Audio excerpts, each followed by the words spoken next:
Почему мужчина отдаляется в отношениях? Когда женщина сталкивается с тем, что мужчина стал каким-то холодным или просто там стал как-то отдаляться, реже пишет, как-то стал эмоционально отстраненным, как правило, у женщины возникает такое опасение, что, наверное, он меня разлюбил. Или, наверное, я не знаю, я ему больше не цена для него. Понятно, что такие вот эти вот мысли, они являются в какой-то степени катастрофическими, потому что понятно, что никакой человек не может мгновенно разлюбить. Вот он любил, а теперь уже не любит. Чаще всего это следствие процессов в динамике отношений, которые не всегда нами осознаются, они достаточно сложные.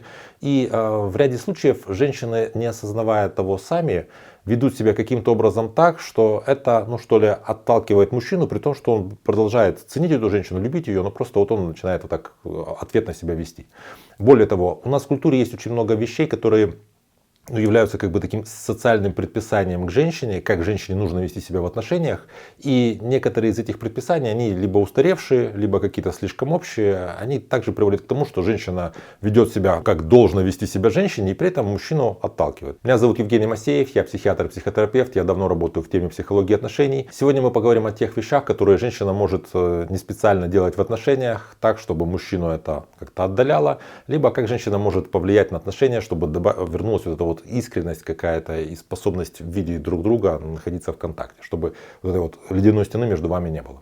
Если вам эта тема интересна, ставьте лайк под видео, подписывайтесь на мой канал, чтобы не потерять меня, и мы с вами начинаем. Первая такая интуитивная ошибка, которую женщины часто совершают в отношениях, это попытка вернуть близость через давление. Почему это так происходит? Дело в том, что у женщин эмоциональность более развита, и женщины более чувствительны к вот этим коммуникационным разным процессам. То есть женщине проще понять, что происходит между двумя людьми. Соответственно, когда в отношениях, предположим, по какой-то причине происходит какая-то стагнация или какое-то охлаждение, женщина первая это чувствует, она это замечает, по этому поводу она начинает, если не тревожиться, то беспокоиться, и она старается как-то эту проблему обозначить и решить. При этом, если говорить об отношениях, если представить отношения как такую систему, то она состоит как бы из трех таких вот факторов. Это я, то, что происходит между нами, и ты. Мы больше всего знаем о том, что происходит с нами. Мы имеем больше всего доступа к себе. Понять, что я чувствую, как мне комфортно, некомфортно и так далее. То, что происходит между нами, то есть каковы наши отношения, я могу это со своей колокольни как-то тоже прямо видеть, оценивать и чувствовать. Что происходит с другим человеком, тут минимальное количество информации у нас. Нам приходится как-то по косвенным признакам как-то домысливать. Но поскольку вот то, что происходит с мужчиной для женщины максимально непонятно, она как будто бы интуитивно старается решить проблему максимально коротким способом и просто мужчине сказать что-то вроде, а что сейчас происходит? Это что, ты меня уже не любишь? Она старается получить как можно больше знаний по поводу мужчины. Но звучат эти ее вопросы часто как претензии. Причем, поскольку мужчина не может прямо ответить на этот вопрос, потому что мужчина проблемы еще не чувствует, то для мужчины это воспринимается как давление. То есть женщина говорит, ты что, больше меня не любишь? Я тебе уже так не нравлюсь? Ты как-то ты не хочешь столько времени со мной проводить? Опять же, что происходит в этой ситуации с мужчиной? Поскольку мужчина, с его колокольни как?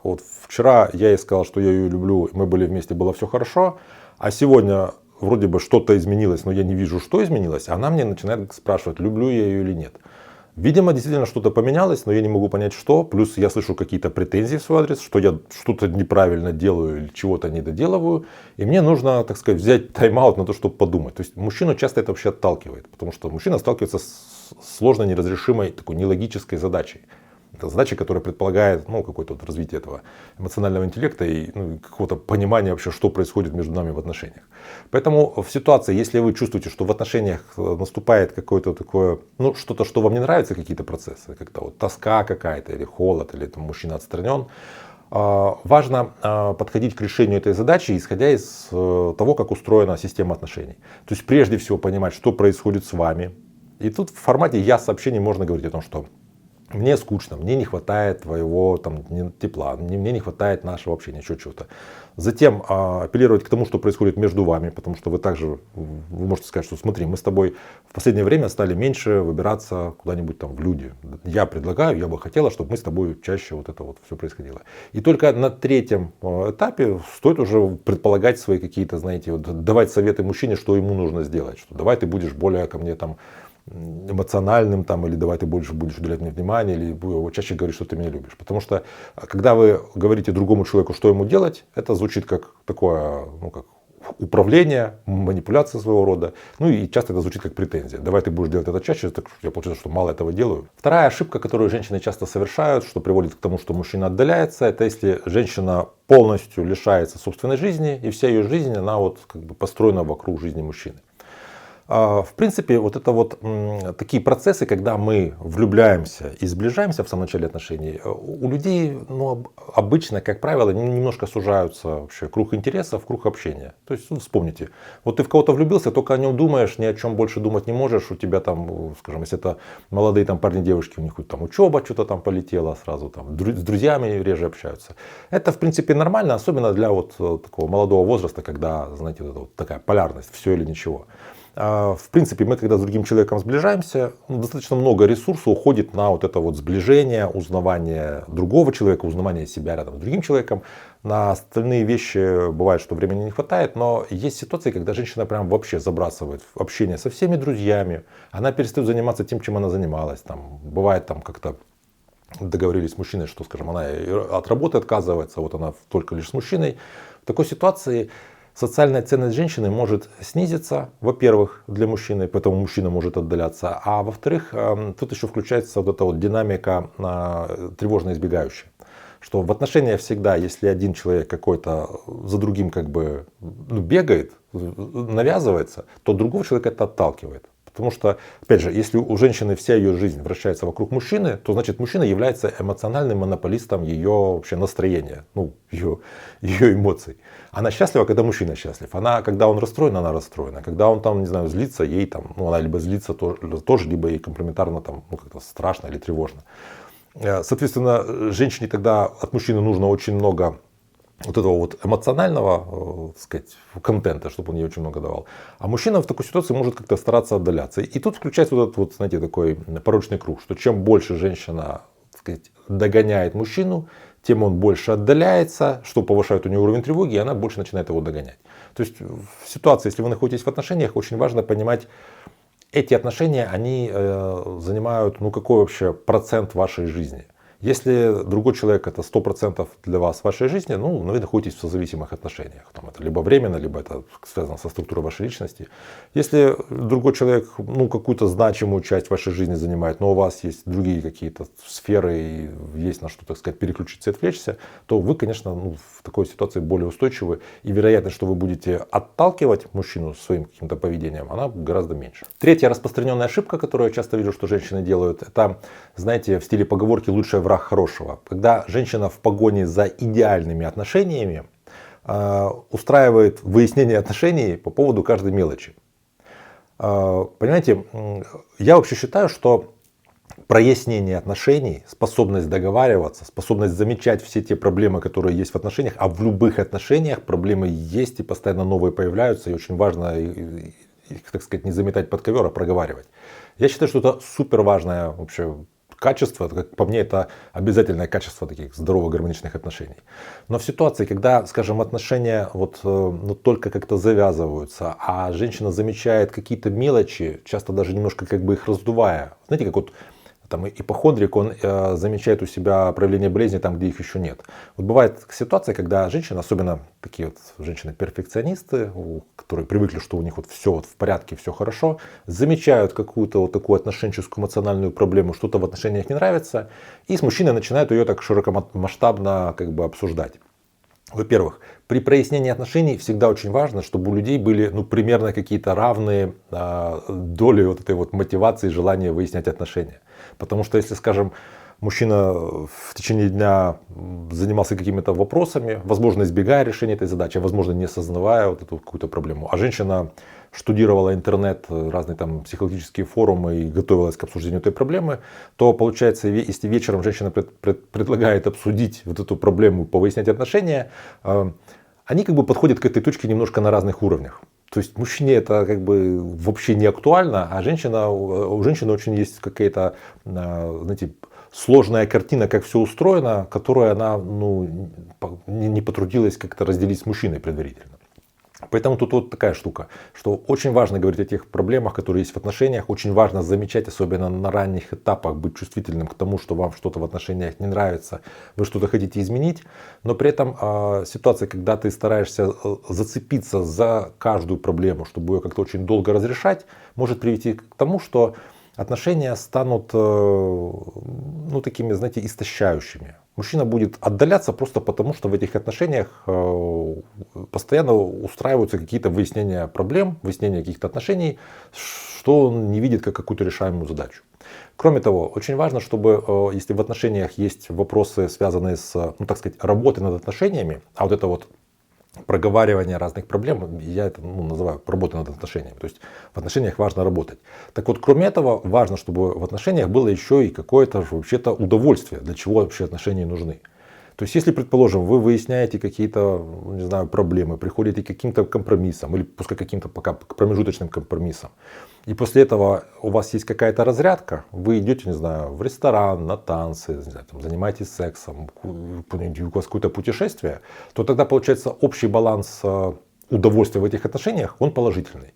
Если ваши отношения состоят только лишь из выяснения каких-то проблем, потому что так вот в интернете написано, что есть какая-то проблема, и там мужчина, скажем, как-то неассертивно общается, и вы решили себе, что вам точно нужно кровь из носу эту проблему искоренить полностью, а при этом ничего такого жизнеутверждающего в ваших отношениях нет, потому что некогда получить удовольствие, нужно решить проблему, то получается, что вот это решение этих часто надуманных или таких гиперболизированных проблем, оно само по себе и отношения убивает, и мужчину отталкивает, потому что в этих отношениях какая-то постоянная, какие-то тренинги постоянные происходят. Четвертая вещь, которой женщины отталкивают мужчину, это когда женщина старается изменить мужчину под свои какие-то представления.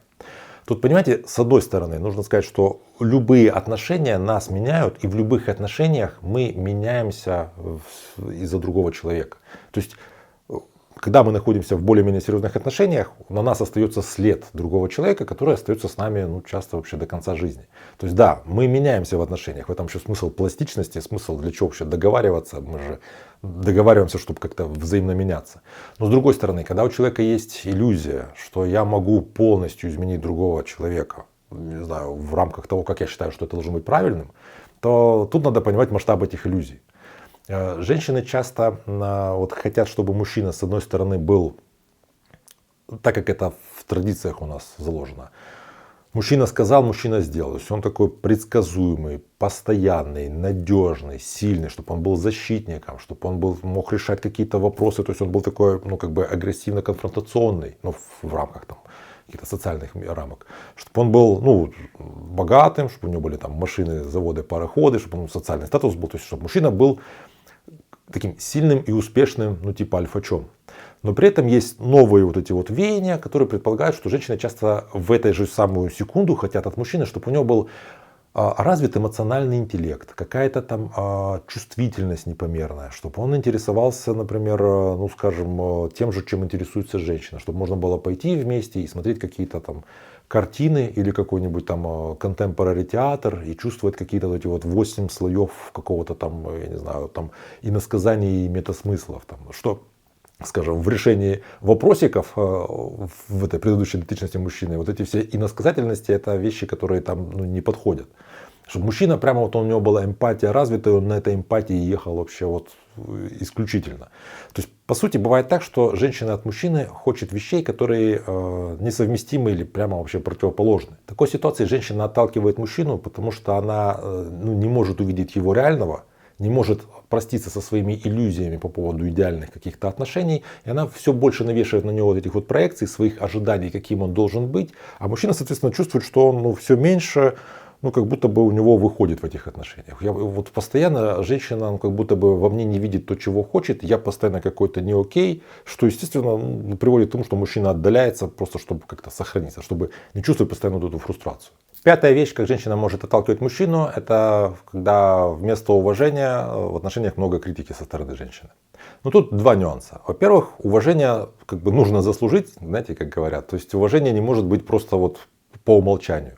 То есть бывает так, что мужчина и женщина сошлись, и женщина, находясь в своих этих сценариях того, какие должны быть отношения, вначале не замечает какие-то недостатки мужчины, а позже просто, знаете, находит себя в ситуации, когда мне его не за что уважать, и я могу его только критиковать.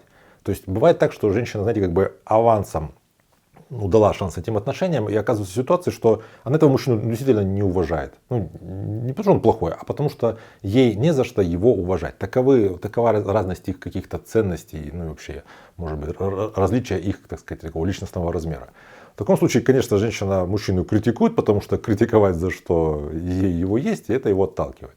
Но бывает и другая ситуация, когда женщина уважает за что-то мужчину, но, предположим, так как в ее семье было принято, часто у нас в культуре так принято, что не нужно человека хвалить, чтобы не сглазить, а нужно больше держать, так сказать, в ежовых рукавицах. Знаете, как когда, скажем, ребенок в школе учится, его родители очень так сдержанно хвалят за хорошие оценки, но очень сильно его разносят за плохие оценки. Или, более того, держат его в строгости, ожидая, предполагая, что мы сейчас его держим в строгости, чтобы ему потом в жизни было легче. Если женщина, будучи девочкой, росла в такой семье, где к ней относились нарочито строго, то она может такой способ таких теплых семейных отношений привносить и в свои такие мужско-женские отношения, где она мужчину постоянно критикует, не замечая то хорошее, что можно было бы заметить, а в какие-то мелочи критикует, его помогая ему, что ли. Такая идея. Я как такой строгий тренер, строгий, знаете, режиссер театральной труппы. В результате мужчина видит, что баланс радости и несчастья для него в сторону куда-то несчастья идет, он постоянно слышит критику, он постоянно чувствует себя каким-то не окей, и, естественно, это его отдаляет. Шестая вещь – это ситуация, когда женщина полностью растворяется в отношениях. Это часто бывают ситуации, когда у женщины есть неосознаваемая тревога, ее достаточно много, непроработанная тревога, которая усиливается многократно, когда мужчина куда-то дистанцируется. То есть он поехал куда-то к родственникам, где-то задержался на работе, что угодно. У женщины повышается уровень тревоги настолько, что это может проявляться в каких-то уже таких соматических проявлениях. Предположим, у женщины случился какой-то приступ, она потеряла сознание, не знаю, резкая какая-то головная боль на несколько дней.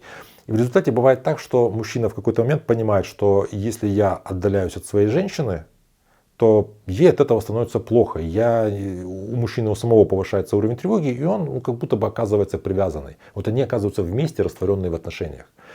В таких парах часто можно услышать, что мужчина говорит, что, к сожалению, я не могу поехать в командировку, потому что у меня у жены больное сердце, или слабые нервы, или как-то это говорится. Какие-то есть объяснительные идеи.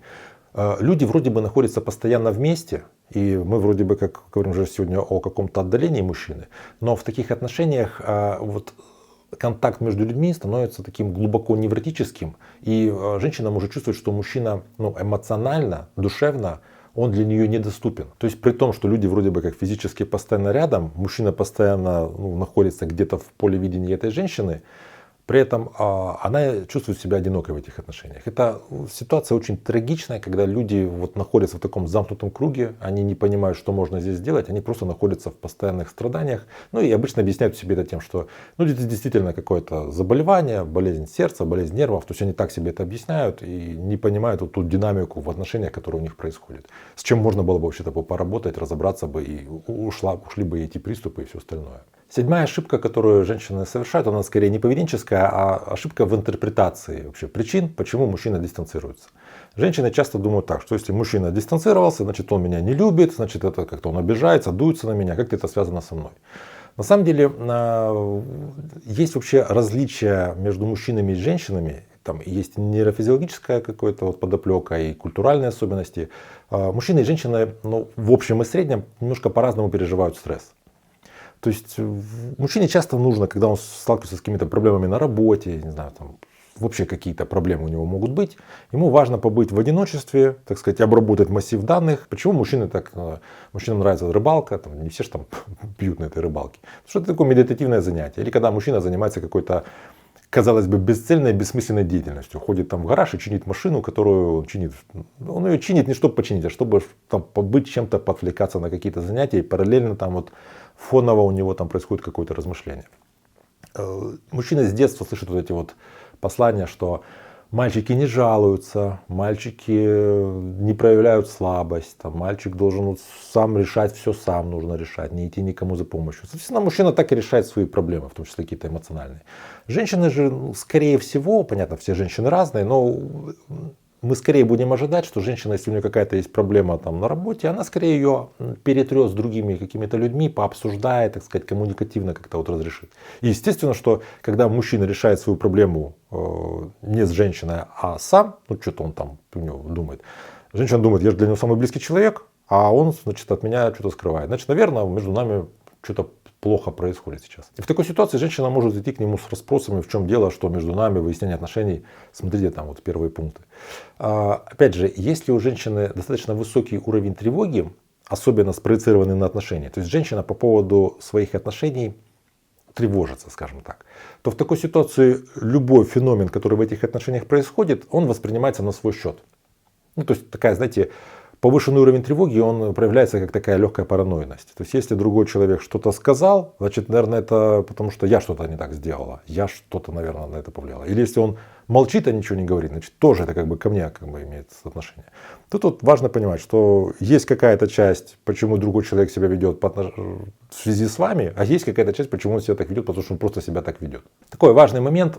Мужчины в отношениях не отдаляются из-за одного какого-то действия. То есть женщина совершила какую-то типа ошибку, и вот все, мужчина начинает отдаляться.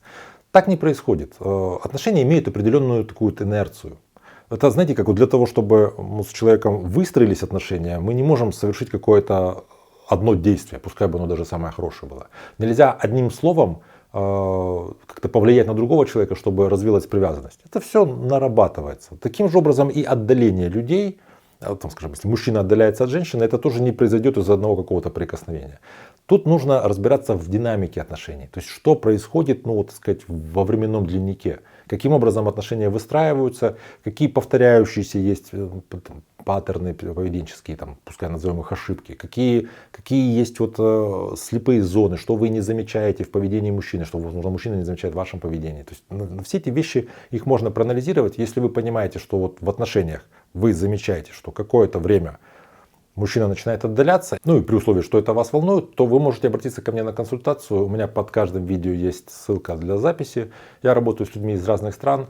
Иногда нужно расставить какие-то акценты, вообще понять, что происходит. Бывает так, что человек обращается, и есть какая-то вещь, которую он не замечает. Ну, психологическая защита так устроена, ты это просто вот не совсем понимаешь, что с тобой происходит. Бывает, что вот одного такого прикосновения хватает для того, чтобы дальше как-то начало все разворачиваться уже, ну, в таком ключе, в каком человеку необходимо. Бывает, что, конечно, нужна какая-то более длительная работа. Тут все очень индивидуально. Поделитесь, пожалуйста, в комментариях вашим опытом. Если вы когда-то были в отношениях и замечали, что партнер отдаляется, то какие, возможно, вы позже нашли механизмы, почему так происходило, на что вы обратили внимание сразу, а на что обратили внимание чуть позже. Это тоже очень важно. Я буду благодарен, если вы поделитесь своим опытом. Если вам это видео понравилось, ставьте лайк под видео, подпишитесь на мой канал, чтобы не потерять меня и смотреть другие мои видео. Берегите себя и своих близких, и до встречи в следующих выпусках.